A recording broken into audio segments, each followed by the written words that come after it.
Welcome to the ANEW Body Insight Podcast, empowering and inspiring your journey to optimal health. Hosted by Dr. Supatra Tovar, clinical psychologist, registered dietitian, fitness expert, and author of Deprogrammed Diet Culture. Rethink your relationship with food, heal your mind, and live a diet-free life. And Chantal Donnelly, physical therapist and author of Settled, How to Find Calm in a Stress-Inducing World. We follow our guests' journey to optimal health, providing you with the keys to unlock your own wellness path. Tune in and evolve with us. Welcome back to the ANEW Body Insight Podcast. We are back for the second half of our interview with 40 Plus Fitness podcaster, author, and personal trainer, Allan Misner. Allan gave us some really invaluable insight into his road from unhealthy, I won't use the term he used, to health icon. We cannot wait to learn more. Welcome back, Allan. I'm glad to be here. Thank you. So we were talking about setbacks at the end of the first part of this episode. How do you help people redefine fitness goals, especially if they might feel discouraged or they might be in the middle of a setback? What do you tell them? Well, one of the cores of any life change at all is self-awareness. Yes. And too often we think, okay, what works for everyone else should work for us. And if it isn't working for us, then we turn internally, sort of blame ourselves. Mm-hmm. This has got to be my fault because it works for everybody else, right? Right. And we're very short memory to know that, okay, well, the obesity rate in the United States is 50, 60% right now. So no, it's not working for everybody else, but that our brain seems to think that, okay, this works for everybody else. I'm the one with the problem. It's me. So we have to go through this journey of self-awareness to understand why our mindset is programmed to do the things that it does. Mm-hmm. And so one of the exercises that I have, and I pay attention to my clients and the words that they choose, because those words are powerful. Yes. And they tell me a lot. So powerful. And they tell me a lot about how they're looking at this problem. Mm-hmm. Okay.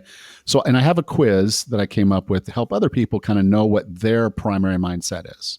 Oh, cool. Let's hear it. 5 of them. I've identified 5 of them, and you'll probably hear yourself in multiple parts of this, because even I look back at my journey, didn't know this was what I was doing, but I had 4 of the 5, and I had to do them in order, because if I didn't do them in order, I wouldn't have been in the right place at the right time for the other one to be there and to work. Okay. So I'll start out with the one that I didn't really experience much of, and that was the pedals person. So a pedals person is a person who will see something interesting. Ooh, a new diet, a new thing, a new workout, something. And they press the gas and they get started. Mm-hmm. And they get about 2 or 3 weeks in and they're like, well, I'm not losing any weight.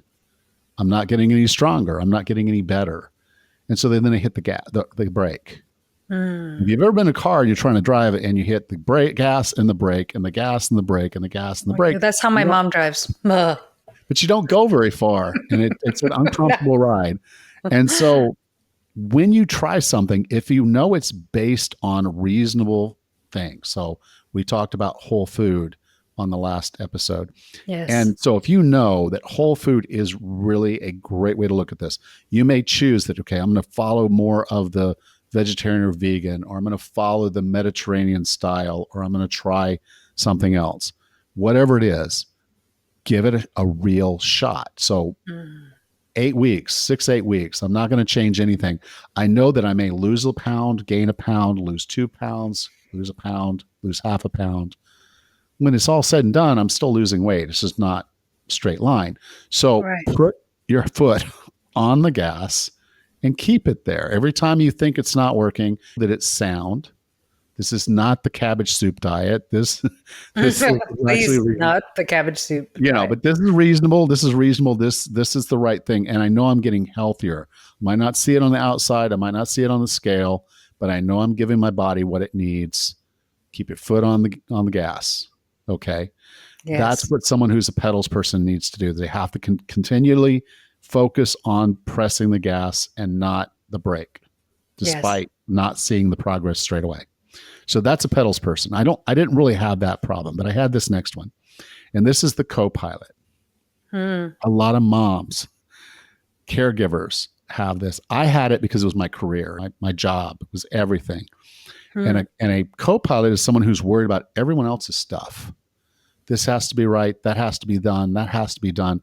End of the day, you got no energy, no nothing. You can't put anything in your own cup. Yes. Because you gave it all away. Yep. And you're going to wake up tomorrow. I treat a lot of moms like that. And I tell them, you got to put the oxygen mask on yourself first. Right. And so that's the point. But here's the funny thing is that can also be turned into a superpower. Because the co-pilot person has people around them that rely on them, that care about them. They just have to ask for help. They have to ask for a little bit of grace. Yes. So a simple way this could work is, okay, you got a 45-minute workout that you want to do. And so you tell your husband or your wife, it's like, would you be willing to go ahead and get the kids ready for school, feed them breakfast, and then I'll take them. But I'm going to take that 45 minutes and I'm going to get my workout done. Yes. Okay. You'll be surprised when you tell them why you want to get in shape and it happens to be them. And then you want to do this. Will you help me? The change that it makes in their behavior to know that this is important to you and important to them, they're willing to help. It could be, could you get the kids in the bath, get them ready for bed? I'm going to go do my workout and then we'll meet up. We'll tuck them in, tell them a story, and then we'll have our time. Right. Okay. Just asking for help because you already have a support system around you. They want you to be successful because your success is their care.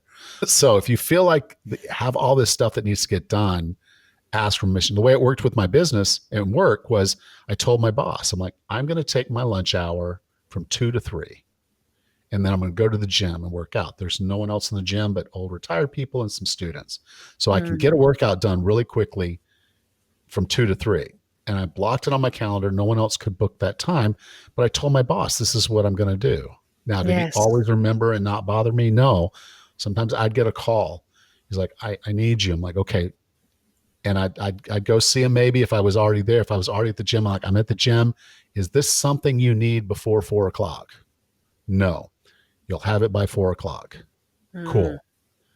It was just about asking permission, asking for help and being willing to do that. And then they're on your side. One time my boss forgot. He called me right at like 2. I just changed clothes. So I'm walking through the C-suite in gym shorts and a t-shirt.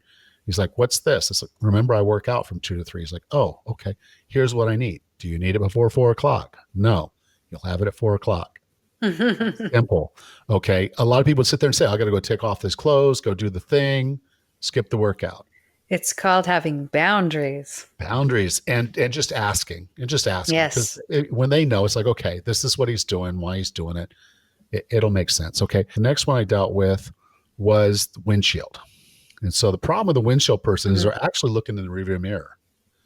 And this goes 2 different ways. I was the athlete when I was younger, super athlete. And I kept trying to do stuff that I couldn't do anymore. And it was very discouraging. Yeah. I'm like, I'm an athlete. I should be able to do these things and I can't do them. Or you could have been the person who was maybe a little overweight when you were younger. And you look back and you think, I'm still the fat kid. You still have those feelings there. But we're looking in the rearview mirror. And what we're not doing is paying attention that we're sitting in this driver's seat right here. Yes. Right now. This is what we got. This is who we are. This is all. And then the forward is out the windshield. It's not back there. Yes. Okay. So the superpower for a windshield person is to actually just be present in the present. That's one of my favorite things. I'm right here. This about is what I can do. mindfulness. This is what I can do. I had one client, and when she first hired me, we were talking. She says, I get winded walking to my car. And I'm like, okay. I said, so here's your workout for tomorrow. Because she hated workout too. So if I said, here's your workout, that kind of turned her off. I said, here's what you're going to do tomorrow. When you